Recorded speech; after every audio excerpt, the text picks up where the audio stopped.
I am the worst at introing and enjoying my own fucking show. Thank you for listening. Thank you for subscribing. Subscribing. If you are subscribing to what? I don't know. We're here at All Things Comedy. I got an amazing guest here today, Ashlee Evans-Smith. How the hell are you? I'm so excited to be here. I'm excited to have you. Professional MMA fighter. Is that correct? Is that the correct term I use for what you do? I am a professional MMA fighter. I have been fighting since 2014 with the UFC, a couple other organizations before that, but currently signed to the UFC. Well, big things happening here. UFC, fuck. This is... Okay, since 2014. So when did you start doing this? Like, when did you start training and stuff? And like, man, okay, so it's only when did you decide to get into this? Because it seems like, were you like sporty in high school? Yeah, I have so many questions. I know it's only an hour podcast, so I'm gonna give you the really quick version. Okay, yes. But total tomboy. You know, if listeners don't know, you were on my podcast, which we can talk about later, and I totally resonated with your like youth story of like kind of tomboyishness. And so basically tomboy my whole life. My brother got me into wrestling. A friend of his kind of like took me down with a double leg and was like, girls can't wrestle. That sparked something in don't tell me I can't do something. Literally, if you want me to do something, just challenge me. And that's like, I realized I'm a sucker for a challenge. So I was like, oh, girls can wrestle. So I went out, joined the boys high school wrestling team. They let you? Oh yeah. Well, you know, it was like back in 2005. No, wait, what? Yeah, 2001 to 2005, I was in high school. Okay. And there was no women's wrestling teams. Now it's actually the fastest and largest growing sport in the nation. Really? And, yeah. When I was going to college, there was only 5 female collegiate wrestling teams in the U.S. Now there's, I can't even count, like 25, maybe even 50. I haven't even checked in a long time. Oh my God, this is so inspiring. Ladies, get out there, huh? So I had to just them. do what I had to do. So I joined the boys team, and thank goodness I had some really great coaches. They kind of mentored me. Yeah. And long story short, I was a state champion wrestler for the females, because I wrestled the boys the whole time. Yeah. And then you get into wrestling girls, and it was like, well, that was easy. So. Excuse me. How was it wrestling the guys? Were they like really? Were you good? Were you getting them? So at first I sucked, and I don't know why I continued, because when you suck at something, you don't want to keep going back for more. It's only when you start to get good. I imagine it's the same with comedy. No. I was bad for a long time, and there's a lot of comics who are still bad, and they are still doing it. I don't think it's a sickness. Yeah, I mean, I don't know why I kept going, because there was no signs of improvement, and I just kept getting my ass beat by boys for a really long time. And then one day I beat a girl. There was a girl at a tournament, like another one of me, black sheep among the boys, and I beat her. And I remember that feeling of winning was addicting. And that's the feeling. Yeah, I have an addictive personality, to say the least. Yes. Do you want to check your camera? No, you know that's my ring camera. No, it's fine. We can't be having the stalkers get you. No, we can't. Not today. But yeah, so I basically fell in love with that feeling of winning, and I just knew I wanted to wrestle, and I fell in love with the sport. I did really, really well in high school. Like I said, I was a girls state champion, and then I got a scholarship to go to college and wrestle on a women's team there. Oh shit. And I was a 4-time All-American at Menlo College. Woo-woo. Oh my God. This is huge. And from there I was a meathead. I was a jock. I went to college to wrestle. I got my degree in mass comm, which I literally asked my counselor. I was like, what concentration has the least amount of math? And they were like, mass comm. So I chose mass comm. Okay. Yeah. Did you party in college, or were you just so busy fucking training? Because you can't oh man, this is such a drink and fucking a hard question to answer. So fast version, I partied my ass off from like 13 years old to 17 years old. I'm from a really small town. During that time, I got in trouble a lot. I actually stabbed a guy when I was 17, right before I went to college. So I was like, you know what? We're not going to drink through college so that we can make it through that. And so I did juvie time back then, served my time, all that. So in college, I was a really good girl. Okay. A very good girl. Yeah. Okay. So I didn't party too much. I love the way you just said the fast version, and you just said you stabbed him. Like, the fast version is, I was in juvie, whatever. Long story short, guy's dead. Anyway. Oh my God. What did he do? Yeah, I talk about this story a lot because it's one of those stories that when you hear it initially, you're like, holy fuck. But if you lived it, you understand that it really shaped who you are. Yeah. And you're kind of grateful. I know that sounds creepy. And no, I'm assuming it was a bad man who did something bad. No? No. Oh, no. no. No. He was a really nice guy. He was like the class clown. He was actually my first boyfriend, but not at the time. It was like afterwards. Everybody loved him. He was a really, really happy-go-lucky guy. I just was one of those girls who should just never drink. Okay. And that was the first sign. Picked drinking back up later, but that's a story for another time. Okay. Sober now, 3.5 years, and that's why. But it took a lot of whoopsies. Took a couple whoops-a-daisies in the old abdomen to be like, what's that? Oh my God. But he's alive. He's alive, and it was like it's a big deal, but he wasn't in the hospital for that long and all that. That long. Yeah. We'll move past the stabbing. When the camera's closed, we'll be talking more about the stabbing. Wow, okay. So All-American. Now you've been just fucking... So I graduated college in 2009, and all I knew was that I absolutely loved wrestling, and I started bartending. It's during the recession in Silicon Valley. That's where I went to college in Menlo. And I just happened to have a chance interaction with Eugene Jackson, who was like an old UFC fighter, and he was opening a gym around the corner. And he was actually... coaching the women's rugby team that I was on at the time, just for shits and giggles. You played rugby? Just for like I played Aussie rules football. I know, you on my podcast. Oh my God. But I like literally just did it to like drink and like, be active. And also if you're like fucking wrestling, but you're wrestling and running at the same time. It was the perfect sport. It was a good transition. Yeah. So I met Eugene Jackson. He took me under his wing, and I fell in love with MMA because it was basically wrestling with punching. Yeah. Long story short, I met a boy online, and I followed my heart down here to Southern California. 2 weeks later, me and the boy broke up, but I wanted to stay down here because it's Southern California, Orange County, LA, and I made it work. And about 3 years later, I got into the UFC. Holy shit. Yeah. What? This is a story for the ages. What an inspiring tale. Oh my God. I'm fucking obsessed with, so when you fight now, you just fighting women. You're not fighting. Yeah. You train with men or anything? So I've always trained with men. There are, women. Obviously, I fight other women. But when you go into a gym, there's usually, 1 to 5 females. So you don't really train with a lot of women, and you train with the smaller males or the males that are bigger, but they understand how to carry their weight and, not absolutely, smush a female. Yeah. So how do you have such a pretty face still if you've been punched around? You don't even have cauliflower ear or anything. Actually, I wore my headgear. No, I wore my headgear throughout. I was that nerd who wore my knee pads and my headgear all throughout high school and all throughout college. And so everyone made fun of me. But now, no cauliflower ear, good knees. Yeah, what the fuck? Yeah. And your nose. Yeah, my nose. You have a good nose. What the hell do you not have a fucking... People would think I'm a fucking MMA fighter. I'm over with a fucking honker and you got a little fucking button nose. What the hell's going on? I do have a button nose. I always wanted one of those sharp... You know what I mean? The model noses. No, I don't. We want what we can have. Yeah. But no one ever punched you in the face? Are you that good? Oh, no, I get punched for sure, but I do have a scar. See the scar right here? Yeah. Your Harry Potter scar right there? Smallest scar of your entire life. That looks like what my Botox covers up. I don't tell you. I think it's because my background is wrestling. So when you see a boxing fight and someone's up against the ropes and they're just like, there's not... There's nowhere for them to go. They can bob and move, but they're probably just, going to get beat up. With MMA, you start taking a lot of punches, you can automatically lower your level, take a shot, and take it to the ground, where it's more of a scramble and you can, do more things. So I think it's because of my wrestling, maybe. Yeah. Jesus Christ. And you take out all the piercings when you I was everything. like, that would be fucking yanked out. Actually, Shit. I've never told anybody this, but I leave in my boobie piercings. Really? You're not supposed to. I just risk it because your boobies are like your tongue, piercing wise. Oh, it closes up. It closes up really fast. Oh. And if you've ever had your nipples pierced, I'm not going through that again. I have not had my nipples pierced, and I'll tell you right now, that and the clit, we're keeping loose. I don't have that. Yeah. Because I feel like, here's a question about nipple piercings. I feel like my nipples aren't always out.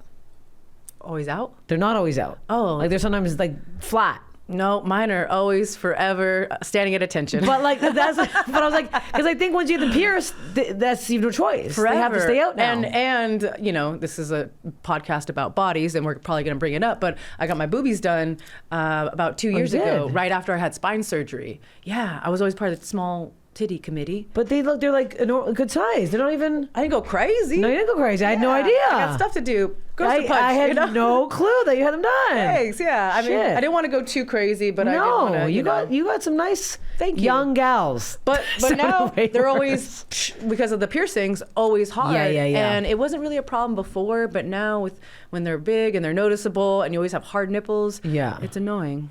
Do people comment when you got them done? When they're like, "Oh, that's so pretty." You know, people online comment. You know the comments. You're looking beautiful, and it's just like, oh, is it cold outside? You know, yeah. Look at those headlights or whatever. You know. Yeah, I got Botox recently from DSM Aesthetics. Nice. Shout out, Nurse Marissa, great. So many women were like commenting on it and like, what the fuck are you getting Botox for? I'm like, because I want it. Yeah. Because baby wants it. Because guess what? It's Hollywood, baby. Oh, yeah. I can't look like an old catcher's mitt anymore. I need to look like a smooth, young My forehead woman. has super strong, like 11s. muscles. Yeah. Muscles. Oh, yeah. And so I get Botox in my forehead. Otherwise, it just looks like fucking. No, I look. That's why I have bangs. I have bangs right here. I get them done. It's a nightmare. Okay, wait. You're mentioning things so casually, like these aren't big deals. Like, and my boobs down and my nipples and my spine surgery. Yeah. What the fuck is the spine surgery? So I guess I'll finish up the MMA story, but yes. Sorry, I just have so many fucking questions for you because I've never met somebody who does this professionally. I know. When I asked Steph to be on the podcast, she was like, "Fuck yes, I'm so tired of talking to comedians," and I was like, "Oh, I love talking to comedians. It's flip flop." Yeah, this is exactly what this is. Yes, because when I have guests on, fighters, I love my coworkers, but I really have to dig for stories and get them to talk. Comedians, I'm sure you're like, let me talk, Yeah. So I was excited to have you on because it's just easy just to roll and flow. I don't have to dig too deep. With fighters or non-comedians, I'm sure you have to try a little bit harder. Well, no, because you also have such a different perspective, and because you have been using your fucking body as your life, this is like the perfect podcast. Yeah, I love it. Okay, so I basically started wrestling in the UFC. I was in some other organizations before that in 2014, and now it's 2022. Yeah, I had ups and downs, some wins, some losses, but never in my whole career a major injury until 2020. I had artificial disc surgery. They basically went through my neck and they inserted an artificial disc right here. It's a titanium alloy and plastic of some sort. And it was gnarly. It was really. How did this gnarly. happen? So what was this an accident from the? So no. So it's just from overtime. So I'm a wrestler, right? So wrestlers, we basically use our head like a fifth limb. We're arching on it. I remember this drill we used to do in wrestling, and you would just lay on your back and then get on your neck. Like bridge up on your neck, and you're just like going like this on your neck. You know what I'm talking about? Can you imagine? Yeah. So you're just grinding your neck up and down. And that's just one of the many things that we would do to our spines. You're just twisting it all the time. So you have no double chin. Maybe I should start doing that. God, you have a nice jawline. Thank you. I was staring at it this whole time. We can talk about trolls all day, but apparently I have a huge head. I've come to... After years of people telling me I have a huge head and like the strongest jawline, I'm like, look, I also don't get fucking knocked out a lot, so it's good to have a jawline. You want a fucking double chin? What the fuck? Well, you want a jawline. All I want, people are paying to get inserts, and that's all I want. I know. I guess I should be grateful for trolls. my jawline. So Jesus. So this surgery, this injury is basically from years of using my head as a fifth limb, like I said, and it grinds down the vertebrae. So you just get the little vertebrae, right? So when those vertebrae grind down, they start pinching, and it creates nerve damage. And nerve damage is really scary because it can go like, oh, I hurt here, just all these nerves kind of like spider web out. So all of a sudden I started like throwing a punch, and then I would just feel like my arm die and all this pain in my neck and under my scapula. And I had no idea because I had never had an injury my entire career. And finally my body was like, okay, bitch, we're going to give you a big one. Fuck. And so I went to the doctors. They basically told me I was going to need a surgery. I got this surgery December 2020, which is, like I said, 2 years ago. But it's been a bitch getting back from that. I still had pain after the surgery. I had U.S. stem cells in Tijuana. And I'm currently going to Colombia January 29th to get more stem cells. Shout out BioAccelerator for hooking me up. Yeah. What do you mean? Okay, stem cells or what? What exactly is a stem cell? So it's okay. You're saying like I know everyone. I don't know what the fuck stem cell is. So no, I'm just stupid. So this whole process has been really enlightening for me too, because I'm a little self-deprecating, but I'm a little bit of a meathead, you know. I just kind of got into wrestling. I went to college and all that, but I never had an injury, and so it was really hard to just kind of like research all this stuff. Yeah, you know, when you were saying like your scapula, do you know every fucking muscle and bone in your body now? No fucking way. No. Scapula. I'm like, what is scapula? Okay, I'm sorry. Yeah. I'm like, okay, yeah. Scapula, sure. Scapula, it's like those muscles on your back that you know when you're like that. Okay. So basically, this surgery, it was supposed to be successful. It was successful, you know, and the doctors did all they could, but sometimes you have what's called referred pain, and stem cells are an alternative to surgery or injections or anything else that you can get to heal you, right? Okay. And I'm going to sound really uneducated because I should be more educated on this, but stem cells are cells that are taken from embryonic, like embryos, like babies. Oh. Yeah, and they have a super healing power, to put it lightly. Baby cells. Yeah. You ever seen the South Park episode? No. That's how I should be learning about my podcast. Watch South Park. Learn about stem cells. Oh my God. Yeah, so they go in there and it's really the latest technology in healing right now. I don't know, technology, whatever, science in healing. Yeah. And Joe Rogan talks about it a lot. He's actually been to the place in Tijuana that I went. Shout out to CPI, Cellular Performance Institute. It's been a minute. I was going to say shout out to Joe Rogan. I'm like, he doesn't need a shout No, he does not need a shout shout out out. to Joe Rogan. If you've ever heard of him, check him out. He's got this little podcast he's struggling with. No, he's good. But CPI is in TJ in Tijuana, and I just took a chance, and it really did help a lot, but still had a little bit more pain. No scar. I do have a scar. I put a little bit of makeup Really? on it. Oh yeah. shit. Okay, it's small though. It is small, and I'm all weird with all the, you know, the scar removal creams and stuff like that. Yeah. It's Hollywood, like you said. I know, but that's fucking. How long did that take to heal right away? Like, so you turn your head. Like, what's the healing process? So stem cells is really intense in the fact that when you get it, it's basically injecting the stem cells, and those stem cells are going to go wherever there's inflammation in your body. So you have to rest for about 6 weeks, specifically, like really like the first 2 to 3 weeks for sure, because let's say I go out and I go for a run. Well, my legs are sore. Well, the stem cells will then go to heal the soreness in my legs when it should be healing my spine and whatever else I need healed. So it's an annoying process, especially for someone like me who I don't like to sit still. Yeah, and you're... You know, time's a ticking. I'm 35. I'm in the UFC. That's old as shit. I was going to ask that. So what is usually the age for like... fighting. Yeah. Well, you can get in as early as 18. That's when it's legal to fight. I Okay. think there's something called pain craze where kids fight with headgear and body pads, and you can't hit above the head, right? Oh, so you okay, can punch okay. and kick and knee the body and all that. But 18 is when you can do full MMA, small gloves, you know, no shin guards, no headgear, just MMA. Okay. So when I started MMA, it was a lot of older people, but now the sport has exploded, and you get these young kids that have been watching, you know, the UFC since they were like tiny, and they're like super ninjas, and it's scary. It's like they actually have, their background is like, oh, MMA, I've been doing MMA since I was 6. Someone like me, it's like, I got in because I was a high school wrestler, and or there's a boxer that got into it, or maybe a Muay Thai person. So the age range can really vary these days, but I'd say in your early 20s to about where I'm at, in your mid 30s. Yeah, you have people like Randy Couture who are like these legends who fought into their 40s. There's a few ladies that are getting up there as well. Really? I think shout out to Holly Holm, who's maybe 40 now. Oh wow. Yeah. Do you fight against them or just people at your like size range? Yeah, so it's all about weight classes. Yeah, okay. And I've had issues with my weight since I was a young girl because I started wrestling on a boys team. Can you imagine having to make weight to be a certain weight when you're a chunky little girl around all these dudes? Yeah. And so I've always been, that number on the scale, like still to this day, it gives me anxiety, and I'm not anywhere near my fight time. Fuck. So, okay. There's so much, I hear so many things around this when you have to like lose the weight before, like, are you starving yourself? Like, what happens if you like you must know how to drop and gain pretty fucking fast. Oh, I know how to gain. So like what? Okay, so like are you usually too big or too small before your weigh-ins? No one's too small usually. You know, it's always you have to cut some weight, a certain amount of weight, because the thought process is if you are bigger in your weight class, like if you cut a lot of weight and then you rehydrate and you are bigger, you'll have an advantage. But that's not always true. I've learned the hard way that if you sacrifice your weight cut and you fuck up your body and you dehydrate yourself, then you're going to perform like shit. So there's really a fine line between cutting too much weight and cutting enough weight that you're in shape and lean and you can be fast and explosive and all that. I fought at 145, which is a featherweight. I fought at bantamweight, which is 135, and my large ass actually fought a few times at flyweight, which is 125.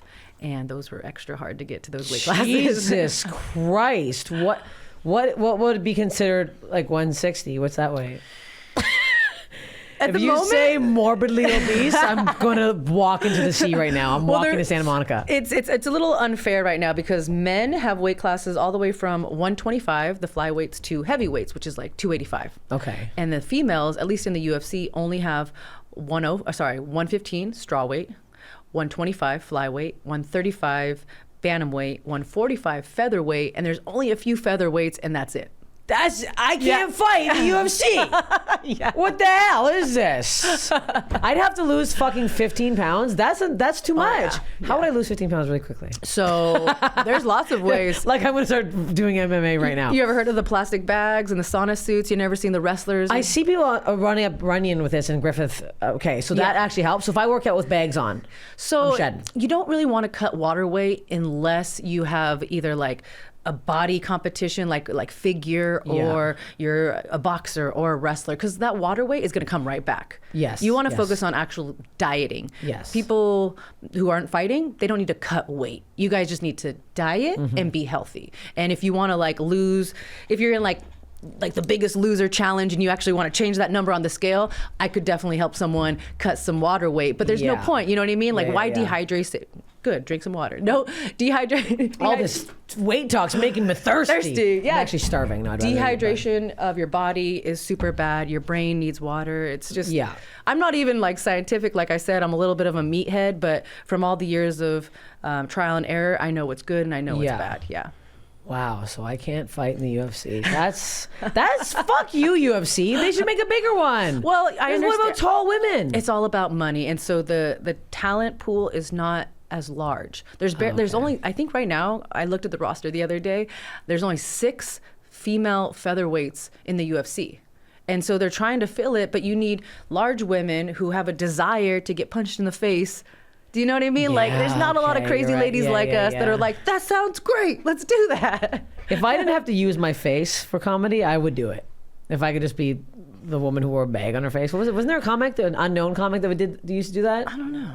There was a guy who used to have a bag on his face. I think was it called The Unknown Comic, Aaron? Yeah. Yeah, that was he had like a fucking paper bag on his face.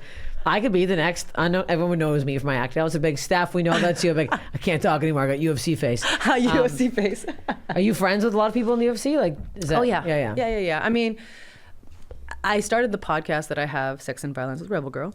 Listen to it. Because I wanted to put a spotlight on my fellow fighters. It was right before the pandemic, and I was getting a lot of hate. We always get a lot of hate, right? For no fucking reason. So I thought it might be cool to use the fact that I've been in the industry for over a decade now and had made these connections and friendships with coaches and other fighters and managers. And I'm like, why not, start a podcast and kind of try to humanize my fellow fighters a little bit. And so that's kind of what the podcast is about. It's about sex and violence, but I talk to all walks of life, boys, girls, all that. Yeah. This is fucking okay. So you've never had another injury, that only one? Only you never one. Sprained anything, never tore your meniscus? Nope. It's like saying that word.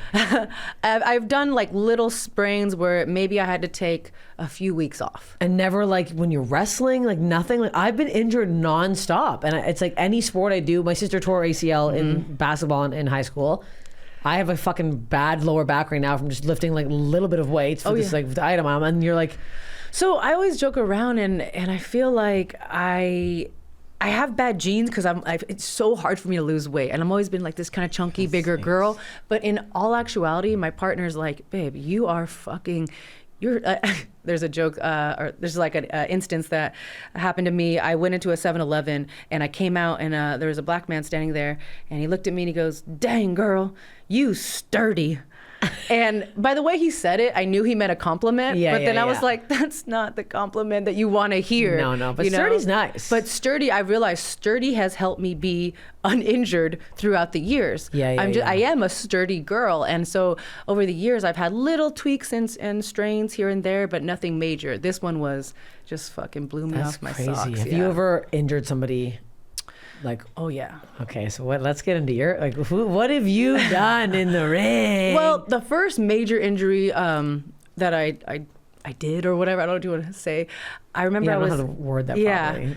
I hurt a girl on accident. So we were wrestling, and if you can picture this, so she's on like all fours, but then she puts her butt up in the air, and I'm on her back, and so I sag all my weight to one side, and so her elbow goes pop. Oh, but the other way, right? Yeah, oh, and it just snapped. Yeah, it just snapped.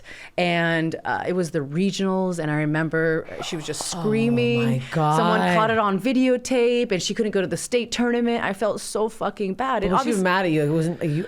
She wasn't my teammate or anything. Shit happens. It's wrestling. But I felt bad, and I realized at that point, like, it's a dangerous sport. Yeah. Ooh, that the other way is. Yeah. That would take a while to heal too. That seems actually, like... you know what? Okay, I lied. I did get armbarred in one fight, and that took a couple weeks to heal. But it's just nothing like What's this. What's armbarred again? What's armbar? Yeah. Oh like man, like a clothesline. Gotta get you into. Get me in. I want to fucking. I want to come sent you on. the information. I know. I've been on the fucking road for this whole damn time. I haven't been home at all. We're gonna get you in. Get me in. What if I'm good? Steph's gonna start doing jiu-jitsu, guys. I think I'm gonna be good. Yeah, you will. I want to box. I'm good at boxing. Okay, so you did rugby. You were a dancer. Well, Aussie rules football. Okay, so it's not exactly rugby, close. I did track and field all through high school and lacrosse. I was big into those sports, and then You're gonna be great. I think I'm gonna be good. Great. It's gonna be. A I good took a boxing transition. class out here, and even my teacher was like, "You're good at boxing." I'm like, "Yeah." And you said you have really strong legs. Yeah, oh yeah, my legs are where it's at. We're gonna teach you how to triangle someone. Triangle is basically where somebody's head is between your legs. Their head in one arm, and you squeeze your legs tight, and you pull their head down. And it cuts their circulation. Oh, wait, no. Okay, we're talking about something else. They don't eat you out. Okay. I was listening to your episode with Bobby, and you were like, what's the worst way to die? And I thought to myself, there's some kinky porn out there where the guy does that. Like, he puts the girl in the triangle, and I thought that would be the worst way to die, like with a dick in your mouth. Yes, it would be. That would be the worst way to die. Yes. But we get off topic. I'm sorry. Oh, my God. Okay, so the triangle. Okay, that's... Okay, I'm into this. Okay. So an arm bar basically is joint manipulation, and that's kind of what jiu-jitsu is. It's wrestling, but with also chokes and joint manipulation. So basically going the wrong way so that it would pop. You know, I can't do this. What am I saying? I'm going to do jiu-jitsu. You can, but all you got to do is tap. You know? Okay. That's it. Just tap, tap-a-roo. Yeah, and if you say your arms are pinned, then you can literally say tap. Oh, yeah. Okay. So that's nice. If you start slow and with people who want to help you and teach you and grow, and they're not trying to, they don't have huge egos, and some guys like, oh, I tapped out Steph Tolev, you know, like. Yeah, you did. I don't know what I'm doing. Yeah. So wait, your armbar, what happened with that? So, you know, it was in a fight, and in practice, you want to be safe, right? If it starts to get to the point where you need to tap, just tap. Like, what's the point, right? Live to fight another day. Yeah. When you're in a fight, that's everything you train for. So for me personally, I've actually gone to sleep. My first fight in the UFC, I took it short notice, 2 weeks notice. They called me up. I was like 27 pounds overweight. They were like, hey, can you take this fight? And you lost 27 in 2 weeks? Yeah. Oh my God. I was an unhappy, very skinny girl. God. And I was winning the fight for the first few rounds. And then in the last, I don't know if it's the third round or second round, but in the last 10 seconds, this girl gets me in, it's called a bulldog choke, kind of like a schoolyard choke. Yeah. And you hear the clacker. It's like the 10-second mark. It'll be like, I can't even make the noise, but it'll be like, and like, that's how you know you have 10 seconds left. Okay. And I heard that, and I was getting choked, and I thought, I could hold this. I'm definitely not going to tap. And the next thing I woke up on the canvas, face down, in a pool of her blood. And I'm like looking up, and the like bright lights. And I'm like, oh shit. And I see the ref, shout out Mark Smith. He's like, Ashlee, are you okay? Do you know where you're at? And I'm like, unfortunately. God. And I'm just like, shit. And you come back to reality, and you're like, and I was like, nope, still happy I didn't tap. Oh fuck. You just like live and die by the sword sometimes. That's how many times have you like got taken out like that? Choked out, unconscious. In practice or in a fight once, that was the one, kind of my bad. I didn't tap, but I knew it was either tap and lose or fight it and potentially win. I knew the risks, and even to this day, I'm glad. It was a little embarrassing, but I don't think is that embarrassing? I think it's like ballsy as hell to like. Some people said that. They were like, I like that like never give up. But at the same time, other people were like, dude, you could have just tapped and then didn't take a nap in front of everybody. But I'm happy with my decision for sure. God, that seems like such a fucking wild thing. Did you ever play the game as a kid where they'd like... Yes. I never played that. It always freaked me out. We did that so many times, and now that I'm learning about CTE and brain cells and cutting off the circulation, I'm like, wow, probably didn't get smarter from playing that game. Yeah, no, that's a very dangerous, fucking weird... I feel like girls do that more than guys, too. It's a weird game that like a lot of my girlfriends in the college would play. I'm like, this is odd. Really? In college, you said? No, at my parents' cottage, like a cabin in the woods. Yeah, they were like, let's do it. Go against the wall, and they're like, I'll pass out. I'm like, I don't like this. We were just there was more boys than girls. I've always had a lot of like guy friends for sure, just little kids. Yeah, it's just so sick. Little kids are sick. Okay, so what else have you done? Okay, so I need to know this. I'd love others. So the first fight, that was Nar. I can't forget that. The second fight, it's hard to remember going back now. In Germany, my favorite fight was when I had taken this girl down with like a head and arm throw and had her up against the cage. So she was between like the cage and me, kind of like between a rock and a hard place. And I had her arm trapped behind her back, and she was on the ground, and I was on top of her, and I was elbowing her. And you can count in the video 31 unanswered elbows. And usually the ref will stop it before that, but I don't know if the ref could see that they were actually like connecting. Yeah. It looked like she was defending, but she wasn't, because one of her hands was on her back. Oh my God. Yeah, that was gnar. It's very gnarly. Holy shit. Just her head is like, whoa. Yeah. 31. Christ. Yeah, that was a crazy one. Yeah. And did you win that one? Yeah. Yeah. He stopped it after like the 31st elbow, and we were like, all right, finally. Oh my God. So how do you keep your stamina like throughout these like fights? Like, do you have to like kind of save some of your energy, or are you like... No. So you just train. You train as hard as you can to be ready for the fight. And if the fight is 3 rounds, you train for 5 rounds. The fight is always 3 to 5 rounds, title fights and whatever. But you're just training so that, if it goes the distance, anywhere between 15 and 25 minutes, you're ready. And some people train accurately, and some people don't focus too much on cardio. And when you watch the fight and you see someone like just aggressive as fuck in the first round, and then the second round you're like, oh, that person's cardio is not good. Yeah. So for me personally, it's nothing's gonna get you as good at fighting as fighting. Right? Yeah. Just like with comedy, nothing is going to get you to be a better comedian than getting on stage and being, right? Yeah. So people say, oh, I run, oh, I do the Airdyne machine, I do this. Drilling, training, fighting, all of that is going to help your cardio. So, I do a lot of running, but I really think that it's just sparring and So if you're training for a fight, what would like a regular average day of training look like for you? Yeah, I'm assuming you're training every single day. So there's what's called in camp and out of camp. And when you're in camp, you're getting ready for a fight. When you're out of camp, that means you don't necessarily have a fight booked. And camp just means like it's like a fight camp, anywhere from 4 to 8 weeks is about the time frame of a fight camp to prepare for the fight, right? So and they do call you, like I said, 2 weeks notice. Hey, get ready for the fight. And if the UFC calls you, you don't say no. It's like the biggest comedy. Yeah, it's like Bill Burr saying, do you want to do Netflix in 2 weeks? Me going, yeah, I'm ready. Yeah, I'm ready. I'll do it. Yeah. So, sorry, what was the question? Oh, it's the fight camp. Yeah, okay. Well, yeah. So you're either in camp or you're not. If I'm in camp, you're not even going to believe this, but you train at least twice a day. Unless you're kind of overtraining, you have to back off. But it's usually once in the morning, once in the afternoon. I've actually cultivated my training schedule to be early morning, and then like later in the afternoon, so I could be totally done by the end. So like what time are we talking? 5 a.m.? No, because practices, MMA gyms don't really open that early. So it's anywhere between like 8, 9, 10, and then another one in the afternoon. Okay. Right? So like it could 2 hours at a time? Or, yeah. Okay. So it could be like wrestling in the morning, Muay Thai at night, jiu-jitsu in the morning, boxing at night, and then usually if you're in fight camp, there's like a run in between. Shit. And it's just nonstop for about 4 to 8 weeks. 4 to 8 weeks of that. Yeah. And you eating what? Just fucking chicken and protein? Like, what the fuck do you eat? So I'm pescatarian. I only eat fish when it comes to meat. Yeah. And I was vegan for a really long time. And I've gotten so many questions about that because it's always been, like I told you, my weight has been a struggle and stuff. Yeah.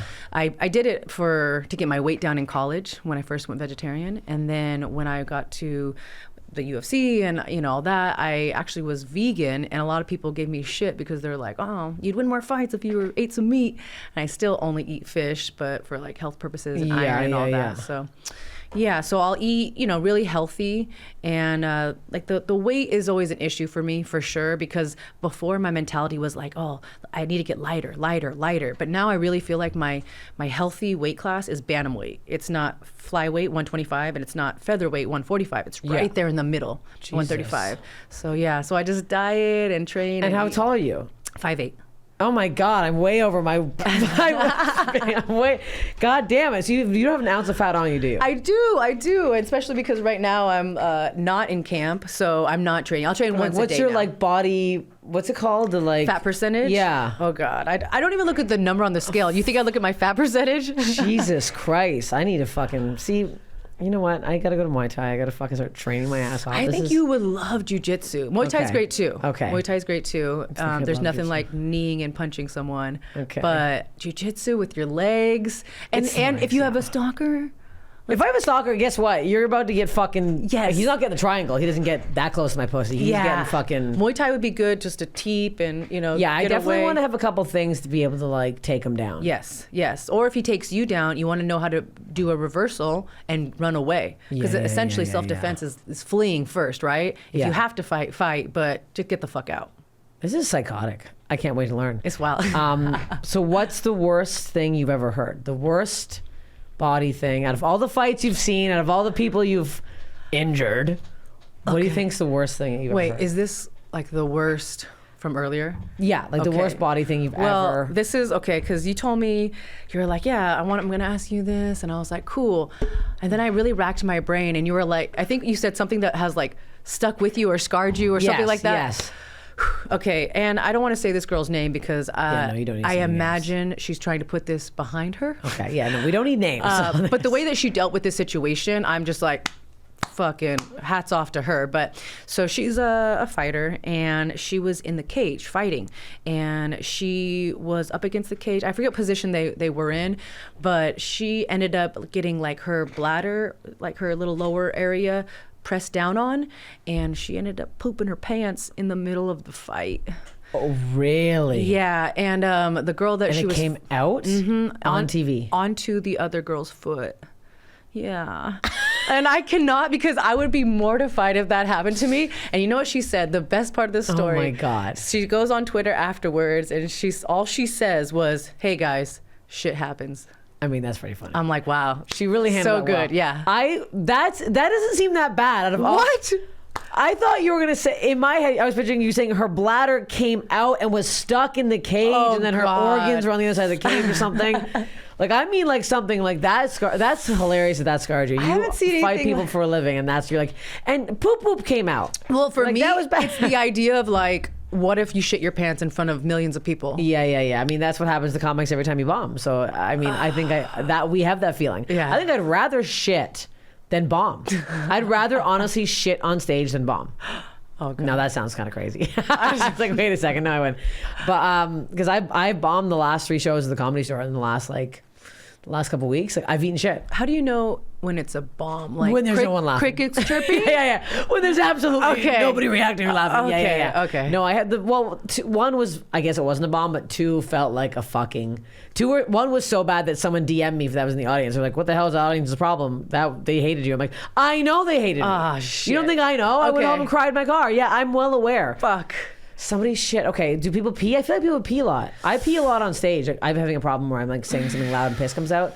No, like pee drips come out? I don't think any pee drips come out or anything like that. I know, I'm just surprised that hasn't happened to me, because what you do to your body when you take out all the water and then you rehydrate, like sometimes after you get on the scale and then you'll eat like the tiniest little thing, like after you weigh in, your body, it's like, like everything comes out that was like the last little bit was holding on. Yeah, it's just you're fucking up your body. It's so not good. It is a lot. So wait, when she pooed, let's get back to the poop for a second. Was she not wearing underwear? No, she was, I believe, and you have to wear these little shorts that we fight in and whatnot. That's what I'm like, how did it slip out?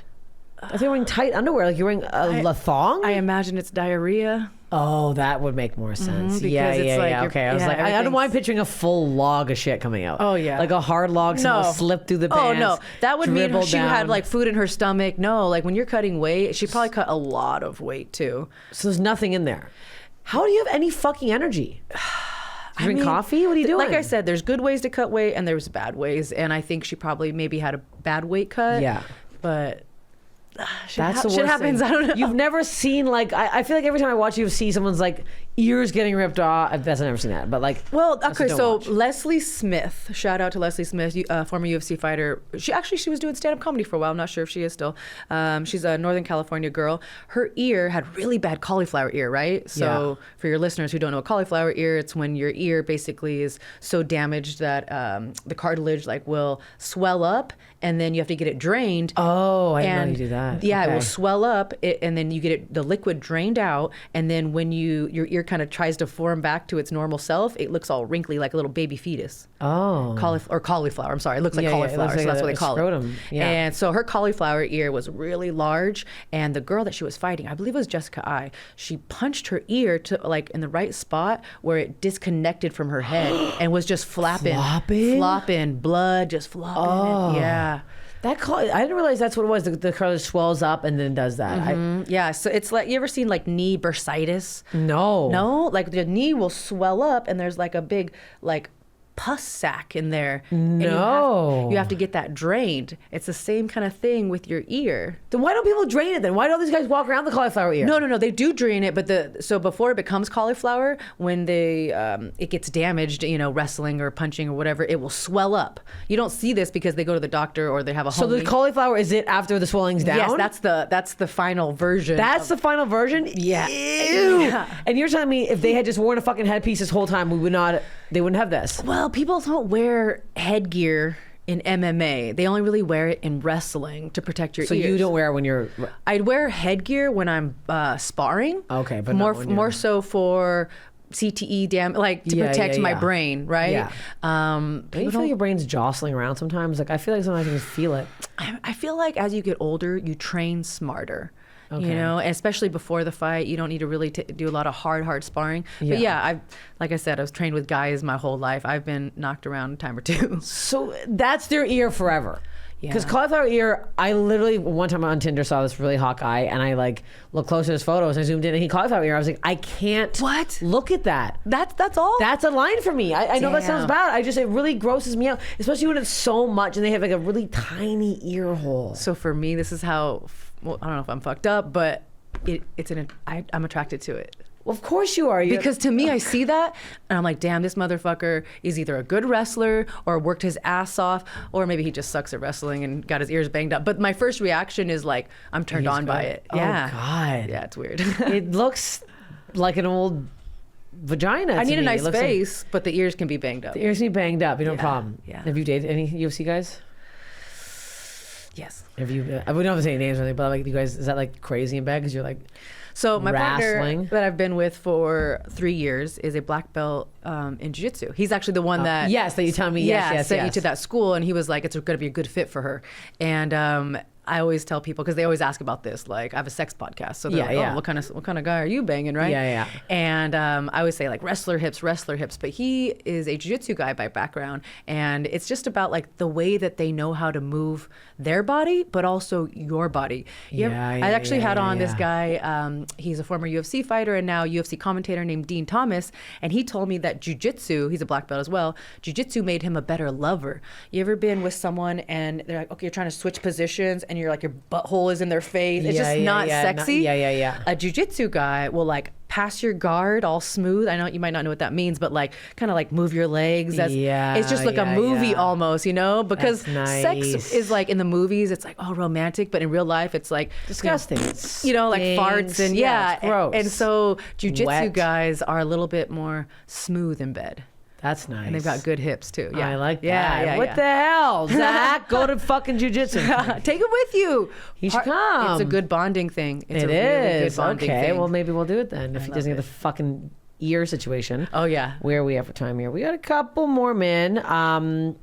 Did you? So have you ever- one thing I wanted to tell you. Yes, please. Because we were like, oh, we're gonna talk about bodies, and I'm like, oh, like when else am I gonna talk about this? So remember we were talking, and I said, I haven't had my period in like 20 years. Right. Yes. So yes. I'm 35 right now, and all the guys are like, ugh. But when I'm 37. No. I mean for the period, not for the age. Oh, okay. Maybe I that was too. like, Fuck excuse me. it. So I had my period when I was like 15, little spot here and there, and then I started wrestling.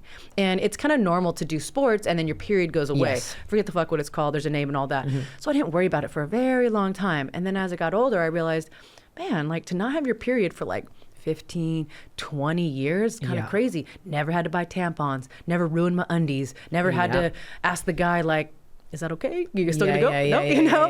Never had that situation until last month, November 8th, 9th, and 10th, 3 days. I'm tracking it because pretty soon I'm gonna get that thing again. And the reason is because, so I'm going to get stem cells in Colombia, right? Yeah. In preparation for these stem cells, they assigned me a nutritionist, amazing facility, BioAccelerator in Colombia.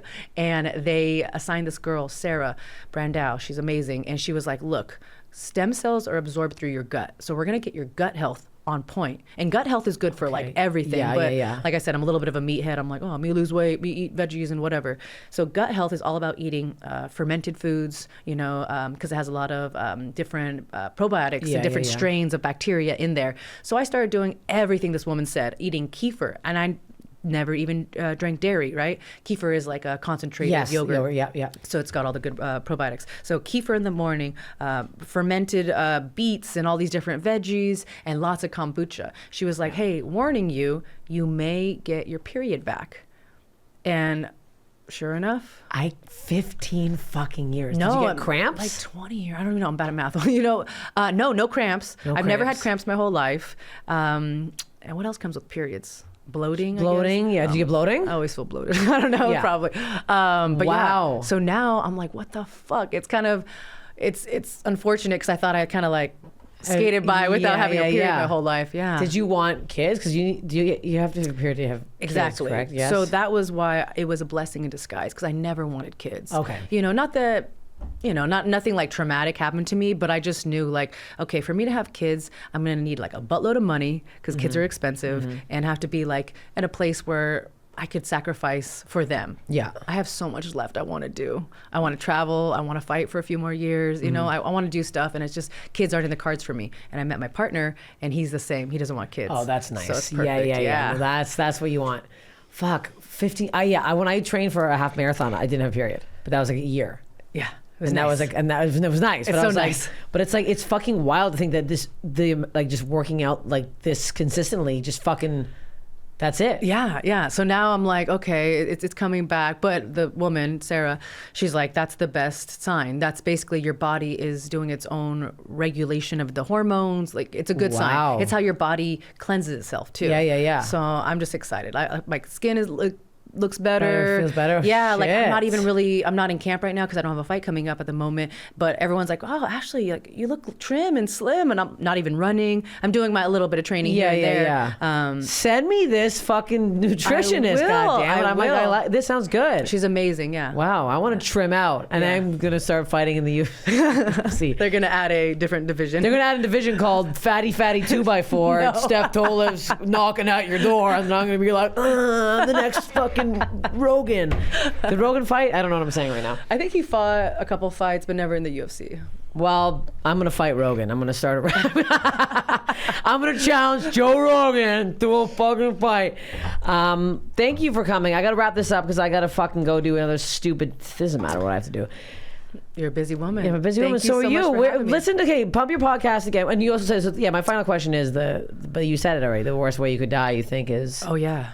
Yeah. And that is the dick in your mouth. Yeah, because I don't know what it's called. Or pooping yourself. in the ring? No, dick in the mouth. You know, that sounds so bad. That's so bad. It does sound bad. Pump your podcast and where everyone can find you. For sure, guys. My podcast is called Sex and Violence with Rebel Girl, and it's basically where I interview 90%, you know, UFC fighter or you know, combat sports athletes. Every once in a while, I have a comedian, an adult film star, musician, and I ask all about their personal lives. So it's not, you know, a little bit about their career, but it's, you know, love, dating, romance, and sex. Yes. We've had lots of good guests on. We've had Steph Tolev, some comedians I'm thinking. Pauly Shore was on. Oh, nice. Other comedians, Madison. Oh my God, Sinclair. Yeah, super she's great. funny girl. Yeah. Saw her like live and was just like, you must be on my podcast. Yeah, no, she's great. Yeah.